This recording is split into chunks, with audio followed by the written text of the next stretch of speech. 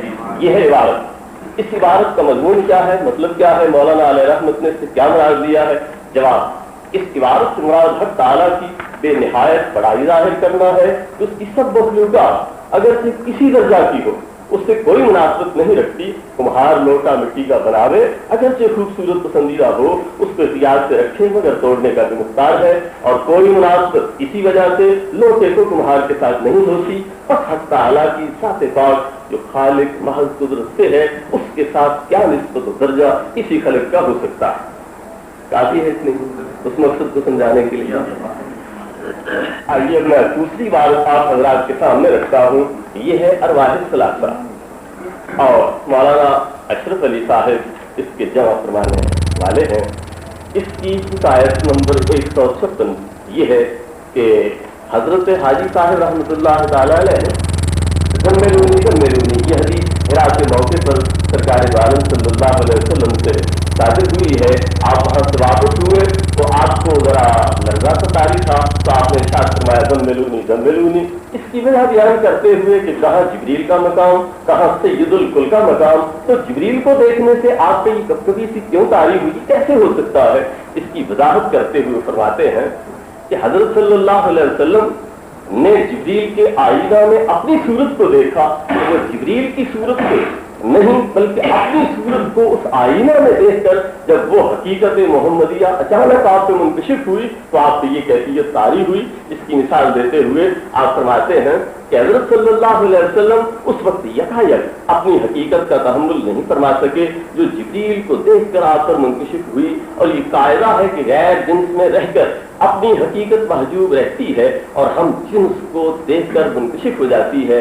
یہاں یہ لفظ قابل غور ہے کہ غیر جنس میں رہ کر, وہی اعتراض تھا فاضل مناظر کا کہ کفار کی جنس تو آپ نہیں تھے, آپ نے دھوکہ دیا تھا. اور حاجی صاحب یہی ارشاد فرما رہے ہیں کہ غیر جنس میں رہ کر اپنی حقیقت محجوب رہتی ہے اور ہم جنس کو دیکھ کر حقیقت منکشف ہو جاتی ہے. جیسے مشہور ہے کہ کسی شخص نے شیر کا بچہ پال لیا تھا, اسے اپنی بکریوں میں چھوڑ رکھا تھا. شیر کو ان بکریوں میں رہ کر اپنی حقیقت کی خبر نہ تھی, وہ مثل بکریوں کے مسکین بنا ہوا تھا. اتفاق سے ایک دن پانی پیتے ہوئے اس نے اپنا چہرہ دیکھ لیا, اپنی شجاعت و بصارت کی تصویر اس کی آنکھوں کے سامنے آ گئی, اور پھر جو بکریوں کو دیکھا تو سمجھا کہ میں بکری نہیں ہوں, کچھ اور ہی ہوں. یہ حقیقت پا کر جو بکریوں میں گیا تو سب بکریوں میں غل غدر مچ گیا, کسی کو پھاڑ ڈالا, کسی کو کھا گیا, کسی کو مارا. تو یہ تمثیل شیر کا بچہ بھیڑ بکریوں کے اندر پالا گیا ہے. تو سرکار عالم صلی اللہ علیہ وسلم کا بچپن جو انسانوں میں گزرا, برادری میں گزرا, اس کے متعلق یہ ارشاد کر فرما رہے ہیں کہ شیر کا بچہ جو بکریوں میں پلا ہے اسے حقیقت کی سمجھ نہیں تھی, جو ہی پانی پہ گیا تو وہ حقیقت سمجھ آ گئی. اسی طرح حضرت صلی اللہ علیہ وسلم مثل اس شیر کے اور مثل اس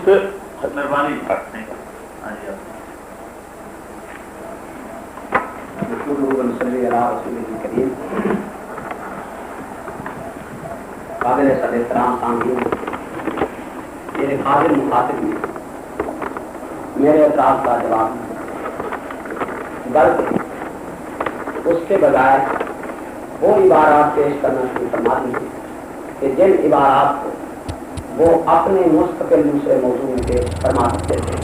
تاہم مجھے اس بحث میں نہیں جانا ہے کہ انہوں نے دوسری عبارات کو شروع فرما دی.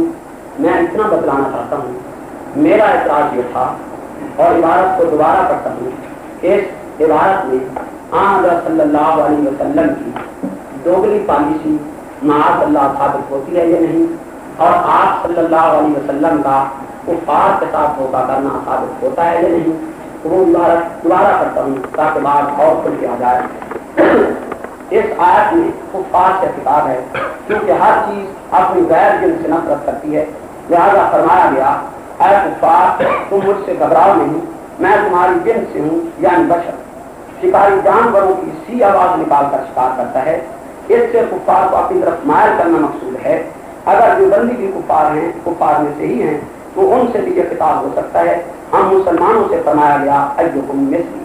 میرے واجب الاحترام بزرگوں، میں نے عرض کیا تھا کفار سے کہا گیا بشر مثلکم، مسلمانوں سے کہا گیا ایکم مثلی. میرے فاضل مخاطب نے جواباً کہا ہے کہ یہ تو حدیث میں آتا ہے کہ آپ نے ایک طرف یہ کہا ایک طرف یہ کہا، تو یہ معنی نہیں ہے. میرے فاضل مخاطب جیسے احادیث میں اس قسم کے الفاظ آئیں گے، جیسے آپ پابند ہیں کہ ان کی تعبیر کر کے قرآن و سنت کو مطابق کیا جائے، ایسے میں بھی ان احادیث کی تعبیرات کا پابند ہوں. یہ اس کا جواب نہیں، جواب یہ ہونا چاہیے تھا کہ اس عبارت میں آپ صلی اللہ علیہ وسلم کو دھوکے باز ثابت کیا گیا ہے یا نہیں، آپ کی 2 زبانیں بتلائی گئی ہیں یا نہیں. اور وہ واضح ہے کہ کفار سے آپ نے یہ کہا اور مسلمانوں سے یہ کہا. اور مفتی صاحب یہی فرماتے ہیں کہ جناب جو بندی صاحبان، اگر تم کفار ہو تو تم سے بھی یہ خطاب ہو سکتا ہے. اور حضور صلی اللہ علیہ وسلم گویا تمہیں بھی فرما رہے ہیں کہ میں تمہاری مثل بشر ہوں. جیسے شکار پکڑنے کے لیے شکاری ایک اس کے ساتھ دھوکہ کرتا ہے، بات تو صرف اتنی ہے کہ اس میں دھوکہ ہے یا نہیں ہے. باقی رہی بات یہ کہ حدیث میں آپ نے مثلی بھی فرمایا، آپ نے کل انما انا بشر مثلکم کے الفاظ بھی فرمائے. تو میں فاضل مخاطب سے مطالبہ کروں گا کہ آپ پورے ذخیرہ حدیث میں کہیں ایک حدیث دکھلا دیں جہاں آپ صلی اللہ علیہ وسلم نے فرمایا ہو کہ میں تمہاری مثل بشر ہوں. اگر یہ مل جائے تو باقی کی بات بنتی ہے کہ قرآن میں آیا انما انا بشر مثلکم، حدیث میں آ گیا تمہاری مثل بشر نہیں ہوں. اگر آپ نے کسی موقع پر کسی خاص چیز کی نفی کرنے کے لیے فرمایا کہ میں تم جیسا نہیں ہوں، جیسے مثلا ایک بڑا عالم اپنے چھوٹے شاگرد کو کہتا ہے کہ میاں تو مجھ جیسا نہیں ہے، یعنی ایک کتاب کی عبارت اس نے غلط پڑھی اور اس کو استاد کہتا ہے کہ اچھا اب تمہیں بھی ایک جوش چڑھ گیا ہے کہ تو اس طرح عبادتیں پڑھنے کے لیے اور میدان میں آنے کے لیے تیار ہے، تو مجھ جیسا نہیں ہے، یہ میرا کام ہے. اب اس کا یہ معنی نہیں ہے کہ وہ شاگرد کہتے اچھا استاد جی آپ تو پھر انسان رہے، میں تو انسان ہوں نہیں. بتلانے استاد اس کو بتلانا یہ چاہتا ہے کہ یہ مقام علمی مقام اور کتب دانی اور عبارت کی تصویر میرا مقام ہے، تو ابھی اس مقام پہ نہیں پہنچا. ہاں رسول اللہ صلی اللہ علیہ وسلم نے ایکم مثلی وہاں فرمایا جہاں صحابہ مسلسل روزے رکھنے لگ گئے، آپ نے فرمایا ایکم مثلی، تم میرے جیسی طاقت نہیں رکھتے ہو کہ تم مسلسل روزے رکھو، مجھے اللہ کھلاتا پلاتا ہے، تمہیں یہ مقام حاصل نہیں. بشریت مراد نہیں تھی، بشریت کی نفی مراد نہیں تھی، بشریت کی عدم مماثلت مراد نہیں ہے. میں پھر عرض کروں گا فاضل مخاطب سے کہ پورا ذخیرہ حدیث میں آپ کوئی ایک ایسی صحیح اور معتبر سند کے ساتھ حدیث دکھلائیں جس میں آپ نے فرمایا میں تم جیسا بشر نہیں. لیکن پھر بھی اس قاعدہ کو مد نظر رکھیے کہ اگر کوئی ایسی روایت فرض کیجیے مل بھی جائے تو وہ خبر واحد ہو کر قرآن سے ٹکرا جائے گی. قرآن کہتا ہے انما انا بشر مثلکم، اگر حدیث میں آ بھی جائے تو وہ خبر واحد ہوتے ہوئے نفس قطعی کے مقابلے میں صرف پیش نہیں ہو سکتی. اور پھر یہ مسلک جو آپ نے استعمال کی، یہ الفاظ جو استعمال کیے، یہ 2 زبانیں جو استعمال کی، اس کا کوئی داعیہ ہونا چاہیے تھا. داعیہ یہ ہو سکتا تھا کہ کفار کہتے جناب تم ہماری غیر جنسی ہو، ہمارا تمہارا کیا تعلق، ہم تمہارے قریب کیوں آئے. اگر تو یہ اعتراض کفار نے کیا ہوتا تم اور جنس ہم اور جنس ہمیں کس کی دعوت دیتے ہو، پھر بھی وہ فرض محال میں 1 منٹ کے لیے یہ بات مان لوں کہ یہ گنجائش خیر نکال دی جاتی کہ ان کو مائل کرنے کے لیے کہا ہے کہ کسی طرح قریب آ جائیں. لیکن جب قرآن کہتا ہے کہ مشرکین اس بات کے قائل تھے کہ آپ انسان ہیں اور انسان کو نبوت نہیں ملتی، انسانیت کے وہ قائل تھے، اس کا کوئی منکر نہیں تھا، پھر آپ کو یہ الفاظ استعمال کرنے کی کیوں ضرورت پیش آئی؟ یہ تب استعمال کیے جا سکتے تھے وہ انسانیت کے منکر ہوتے، وہ بشریت کے منکر ہوتے اور ان کو اپنی طرف مائل کرنے کے لیے کہنا پڑتا کہ میں تمہاری جنس ہوں. وہ جنس مانتے تھے، وہ بشر مانتے تھے، اس بات کے منکر تھے اور رسالت کی نفی کے لیے انہوں نے بشریت ہی کو دلیل بنایا کہ تم بشر ہو لہذا نبی نہیں بن سکتے. تو میں فاضل مخاطب سے مطالبہ کروں گا کہ قرآن و سنت کی روشنی میں قرآن کی نص قطعی کے ساتھ اور حدیث میں جوڑ کے حدیث قرآن کے یعنی جواب میں آ سکے، یعنی حدیث متواتر ہو یا خبر مشہور ہو، آپ ایک ایسی روایت نکال لائیں جس میں کفار نے کہا ہو کہ تم ہماری جنس سے نہیں ہو، پھر ہم تمہارے پر ایمان کیسے لائیں. جب یہ ضرورت ہی نہیں تھی، یہ داعیہ ہی نہیں تھا، یہ سوال ہی نہیں تھا، تو امام الانبیاء صلی اللہ علیہ وسلم کو اس طرح کی پالیسی اختیار کرنے کی ضرورت کو پیش آئی. میں